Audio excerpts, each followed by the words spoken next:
આવતીકાલ માટે હવામાન વિભાગે કયા કયા જિલ્લાઓને લઈને આગાહી કરી છે તે આ મેપના માધ્યમથી સમજવાની કોશિશ કરીએ। આજે આખરે કયા કયા જિલ્લાઓ પ્રભાવિત જોવા મળશે તો દક્ષિણ ગુજરાતની વાત કરીએ, ડાંગ, વલસાડ, દાદરાનગર હવેલી આ ત્રણ જિલ્લાઓ જે દક્ષિણ ગુજરાતમાં પ્રભાવિત જોવા મળશે। ઉત્તર ગુજરાતમાં વાત કરીએ, અરવલ્લી, મહીસાગર અને દાહોદ આ એવા જિલ્લાઓ છે જે પ્રભાવિત જોવા મળશે। તો આ તરફ સૌરાષ્ટ્રમાં સુરેન્દ્રનગર અને રાજકોટ જ્યાં વરસાદની આગાહી હવામાન વિભાગે કરી છે। આજના આ આંકડા છે, આજની આ જે જિલ્લાઓ છે। હવે આવીએ 14 મેના દિવસે આખરે કયા કયા જિલ્લાઓ પ્રભાવિત જોવા મળશે તેના પર। તો અમદાવાદ, સુરેન્દ્રનગર, આણંદ માટે આગાહી કરવામાં આવી છે। આ સિવાય બોટાદ, ભાવનગર, અમરેલી, રાજકોટ, ગીર સોમનાથ આ એવા જિલ્લાઓ જ્યાં ગાજવીજ સાથે વરસાદ વરસી શકે છે। ભરૂચ અને સુરતમાં પણ આ જ પ્રકારનો માહોલ જોવા મળશે। ભરૂચ અને સુરતમાં વરસાદની આગાહી હવામાન વિભાગે કરી છે। તો 13 અને 14 તારીખે આ તમામ જે જિલ્લાઓ છે તે પ્રભાવિત જોવા મળશે।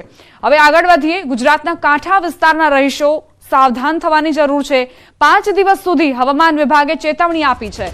કાંઠાના ભાગોમાં ગરમ અને ભેજવાળું વાતાવરણ રહેશે। આજથી 17મી સુધી હવામાન વિભાગની આગાહી। કાંઠાના ભાગોમાં ઉકળાટભર્યું વાતાવરણ રહી શકે છે।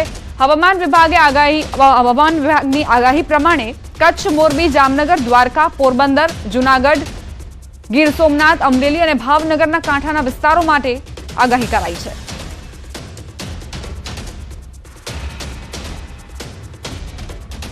દેશમાં પ્રથમ મતદાન મથક એટલે કે સરદાર સરોવર નર્મદા બંધના ઉપરવાસમાં આવેલ નંદુરબાર જિલ્લાના અક્કલકુવા તાલુકાના મનીબેલી ગામ મહારાષ્ટ્રમાં ચોથા તબક્કાનું મતદાન છે। ન્યૂઝ 18 ગુજરાતી પહોંચ્યું એવા ગામોમાં જ્યાં કોઈ સુવિધાઓ નથી પણ છતાં ત્યાંના લોકો ઉત્સાહભેર મતદાન કરી રહ્યા છે। અહીંના આદિવાસી મતદારો નાવડીઓમાં બેસીને મતદાન મથક સુધી મતદાન કરવા માટે આવે છે। આ ગામ એવું છે કે જ્યાં નથી વીજળીની સુવિધા, નથી રસ્તો, પાણીની વચ્ચે રહે છે છતાં પીવાનું પાણી નથી। મહા મુસીબત વેઠતા આ ગ્રામજનો સરકાર પાસે અનેક માંગણીઓ કરી રહ્યા છે। દેશના પ્રથમ મતદાન મથક પર આવવા કર્મચારીઓને ઘણી મુશ્કેલી વેઠવી પડતી હતી, જેમાં દેશના પ્રથમ મતદાન મથકમાં પ્રથમ મતદાર એવા મતદારો સાથે વાત કરી કે ચૂંટણી અધિકારીઓ દ્વારા મતદાન કેન્દ્રમાં શ્રીફળ અને ફૂલ આપીને સન્માન પણ કરવામાં આવ્યું હતું। આમ શાંતિપૂર્ણ રીતે મહારાષ્ટ્રના પ્રથમ મતદાન મથકમાં મતદાન ચાલી રહ્યું છે અને આ દેશનું પ્રથમ નંબરનું મતદાન કેન્દ્ર પર બપોર સુધી 55% मतदान नोंधाયું છે।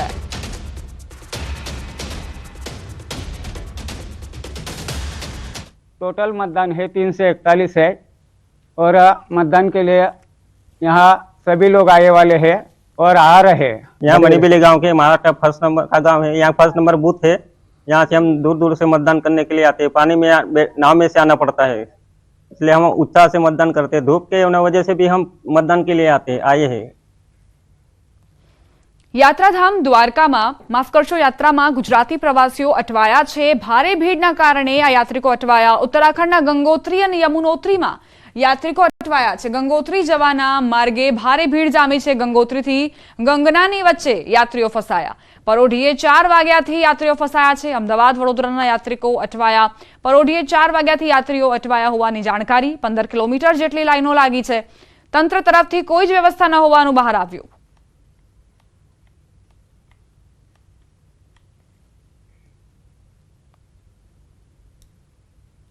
परेशानी है वहाँ पे, असल मेंटेनेंस जीरो मेंटेनेंस है। एक लाइन में तो जाना चाहिए, वहाँ से तो जिंदा आते कि नहीं आते वो भी परेशानी है। मैं इन्हेलर बार बार लेते लेते आ रही। जो आने जाने का कम से कम रास्ता दो होना चाहिए, क्योंकि यही जरूरत है ना। मैक्सिमम लोग ये 60+ के आसपास की एज वाले आते हैं, क्योंकि तब मैं भी 60+ हूँ। आपका काम तो बहुत अच्छा चल रहा है, मगर एक बार आप इधर यात्रा कीजिए यमुनोत्री की, आपको पता चल जाएगा यात्रियों को क्या क्या दिक्कत आती है। मैं जम्मू से हूँ, सुबह से लाइन में लगा हूँ, दर्शन किए, वहाँ पे भी कोई उसका तरतीब नहीं है, कुछ भी नहीं है। और आगे जब दर्शन करके वापस जा रहे हैं तो भी कोई तरतीब। प्रशासन की अव्यवस्था है, बहुत भीड़ पड़ रही है। प्रशासन बिल्कुल यहाँ पे नाकाम हो रहा है। ना तो आने का रास्ता है, ना जाने का रास्ता है, ना ही पब्लिक को रोका जा रहा है। प्रॉपर कोई सिस्टम नहीं है। ये हमारी निवेदन है प्रशासन, उत्तराखंड प्रशासन से कि ये व्यवस्था अतिशीघ्र इसको सही किया जाए। મનાલીમાં વિદ્યાર્થીઓ ફસાયાના વિડીયો વાયરલ થયા છે. વિડીયો વાયરલ થતા રાજકોટની સ્કૂલમાં રજૂઆત કરાઈ.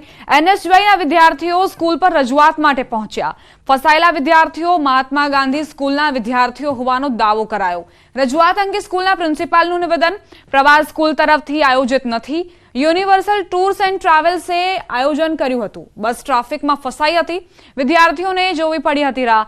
સ્કૂલ સંચાલકો વિદ્યાર્થીઓ ટૂર એજન્ટના સંપર્કમાં હાલ કોઈ મુશ્કેલી નથી તેવી સ્પષ્ટતા પણ પ્રિન્સિપાલે કરી. યુનિવર્સલ ક્લબ દ્વારા જે પ્રવાસ યોજાયો હતો તેથી શાળા સંચાલકોને અમારી એવી રજૂઆત છે કે તમે પ્રવાસ દરમિયાન કોઈક એવા સારા નામી અનામી ક્લબને તમે વિદ્યાર્થીઓને સજેસ્ટ કરો કે જેને લીધે આવી ઘટનાઓ બીજી વાર ન બને. કેમ કે આવા ક્લબ દ્વારા માત્ર ને માત્ર મેનેજમેન્ટનો અભાવ હોય છે અને વિદ્યાર્થીઓનો જીવ જોખમમાં મૂકવાનું કામ કરતી હોય છે. ત્યારે આ ક્લબને તાત્કાલિક ધોરણે કડકમાં કડક પગલાં લેવા જોઈએ. વિદ્યાર્થીઓ દ્વારા તો એવું કહેવું છે કે આ શિક્ષકને કાંઈ અનુભવ જ નથી. આ પહેલી વાર મનાલી પ્રવાસમાં ગયા હોય કેમ કે એ વિદ્યાર્થીઓને લીધે આગળ હાલતા હતા એમ. એટલે આવા ક્યાંક ને ક્યાંક અનુભવી શિક્ષકોને મોકલવા જોઈએ કે જે પ્રવાસથી અને વિદ્યાર્થીઓથી પરિચિત હોય જેથી વિદ્યાર્થીઓને કોઈ જાનહાનિ ન હોય. હકીકત એવું છે કે યુનિવર્સલ ટૂર્સ એન્ડ ટ્રાવેલ્સ દ્વારા સંચાલિત પ્રવાસમાં વિદ્યાર્થીઓ ગયા છે, જેમાં ચંદીગઢ જવા માટે એ લોકો હિલ સ્ટેશન ઉપરથી એમના બસ પોઈન્ટ ઉપર પહોંચ્યા હતા. એક બસમાં બાળકો બેસીને રવાના થયા. સામે બીજી બસ આવતી જોઈ પછી એ બસને ઊભા રહેવા માટેની જગ્યા કરવી પડે એટલે એક બસ છે એ આગળના પાર્કિંગ પોઈન્ટ સુધી આગળ ગઈ. બસ જ્યારે ટર્ન લેવા ગઈ છે ત્યારે ત્યાં ટ્રાફિકના કારણે પોલીસે રોકતા 20 મિનિટ જેવી એને ત્યાં પિકઅપ પોઈન્ટ સુધી પહોંચતા વાર લાગી. હિલ સ્ટેશન છે એટલે આપ જાણો કે વરસાદ ગમે ત્યારે આવી શકે. ટૂર્સ એન્ડ ટ્રાવેલ્સ દ્વારા વિદ્યાર્થીઓને પણ રેનકોટ, છત્રી વગેરે સાથે રાખવાની સ્પષ્ટ સૂચના હતી. બરાબર, તેમ છતાં કોઈ કારણસર બાળકોએ એનો ઉપયોગ ન કર્યો હોય એને એ તાત્કાલિકમાં ત્યાં પલળી ગયા. આપ વિડીયોમાં પણ જોયા હશે, મેં પણ જોયું છે કે બાળકો સદંતર નથી પલળ્યા, થોડા ઘણા પલળ્યા છે અને આજે એ લોકો ચંદીગઢ પહોંચી ગયા છે અને સાંજમાં ટ્રેન દ્વારા એ લોકો રાજકોટ પરત આવવા માટે નીકળી જશે.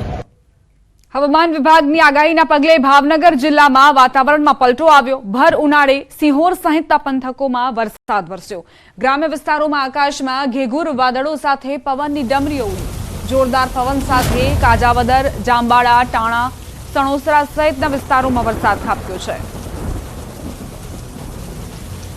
હવામાન વિભાગની આગાહી પ્રમાણે જ ભાવનગરમાં વરસાદી વાતાવરણ. આકાશમાં કાળા ડિબાંગ વાદળો ઘેરાયા છે. સંવાદદાતા નીતિન જોડાઈ ગયા છે વધુ જાણકારી સાથે. નીતિન, ક્યાં ક્યાં વરસાદ વરસ્યો છે? વાત કરીએ તો જે હવામાન વિભાગની જે આગાહી છે તેને લઈને જિલ્લામાં બપોર બાદ અનેક વિસ્તારો જે પંથકોના છે ત્યાં વાતાવરણમાં પલટો દેખાણો હતો અને જે સ્વચ્છ દેખાતો આકાશ હોય છે ત્યાં કાળા ડિબાંગ વાદળો થયા હતા.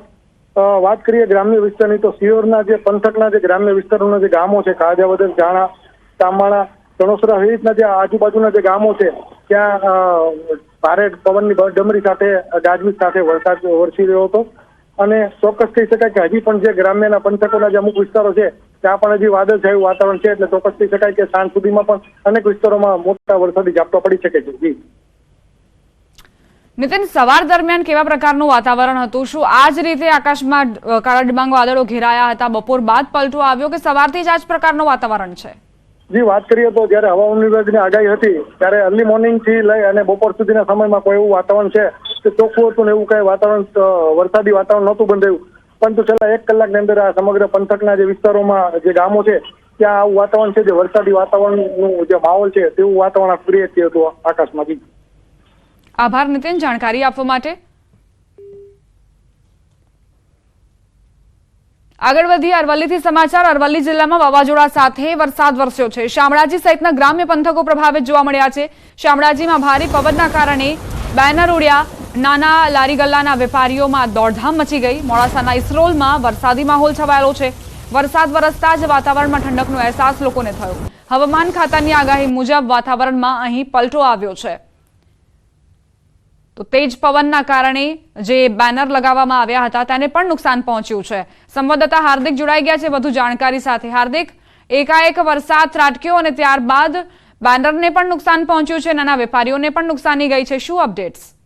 દીપા, ચોક્કસથી જે પ્રકારે હવામાન વિભાગની આગાહી હતી તે જ પ્રકારે અરવલ્લી જિલ્લામાં રાજસ્થાન તરફથી આવતા ભારે પવનોના કારણે યાત્રાધામ શામળાજી વિસ્તારમાં ભારે પવન જોવા મળ્યો છે.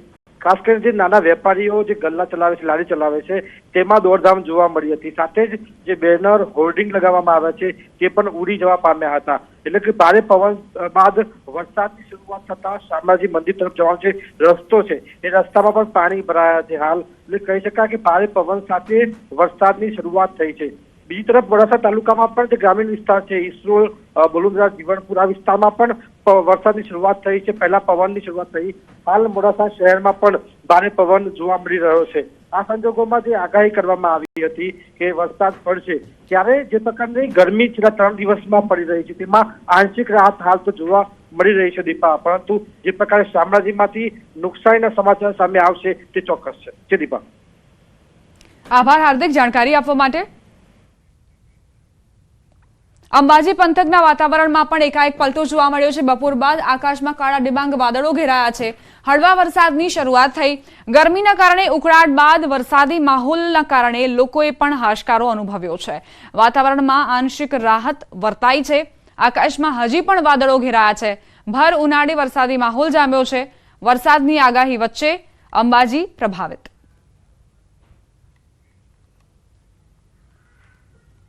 વિભાગે વરસાદની આગાહી કરી છે તે જોતા શક્તિપીઠ અંબાજી ધામમાં આજે બપોર બાદ એકાએક વાતાવરણમાં પલટો જોવા મળી રહ્યો છે અને દિવસભરની જે ગરમી હતી, ગરમી બાદ હળવા વરસાદના છાંટાની શરૂઆત થવા પામી છે. આપણે ચોક્કસ બતાવવા માંગીશ કે હજી પણ જે રીતે આકાશમાં કાળા ડિબાંગ વાદળો જે છવાયેલા જોવા મળી રહ્યા છે, જે વરસાદના ભરેલા વાદળો જોવા મળી રહ્યા છે અને હજી પણ વધુ વરસાદ પડે તેવી શક્યતા લાગી રહી છે. ને હાલ તબક્કે આપણે બતાવીશ કે જે રીતે વરસાદ જે હાલ તબક્કે ધીમી ધારે એટલે કે હળવો વરસાદ જે પડી રહ્યો છે એ વરસાદના પગલે છે વાતાવરણમાં ચોક્કસપણે ગરમી આંશિક રાહત ચોક્કસપણે મળી છે. પણ ક્યાંક ને ક્યાંક કહેવાય છે કે આ જે કમોસમી વરસાદ છે, જે હાલ તબક્કે ભર ઉનાળામાં જે વરસાદ વરસી રહ્યો છે તેને લઈને ખેડૂતોનો પણ ક્યાંક ને ક્યાંક ચિંતામાં વધારો જોવા મળી રહ્યો છે. મહેન્દ્ર અગ્રવાલ, ન્યૂઝ ગુજરાતી, અંબાજી. તો કેટલાક વિસ્તારોમાં હળવો વરસાદ વરસ્યો છે. પવનની ગતિ પણ તીવ્ર નોંધાઈ. અચાનક જ વાતાવરણમાં પલટો આવ્યો અને ત્યારબાદ મેઘરાજાએ પોતાની બેટિંગ જે છે તે કરી છે. કેટલાક વિસ્તારો એવા છે જ્યાં કરા સાથેનો વરસાદ પણ ખાબક્યો. હવામાન વિભાગે આગાહી કરી હતી આજના દિવસ માટે અને એ જ પ્રમાણે વાતાવરણ અંબાજીમાં જોવા મળ્યું છે.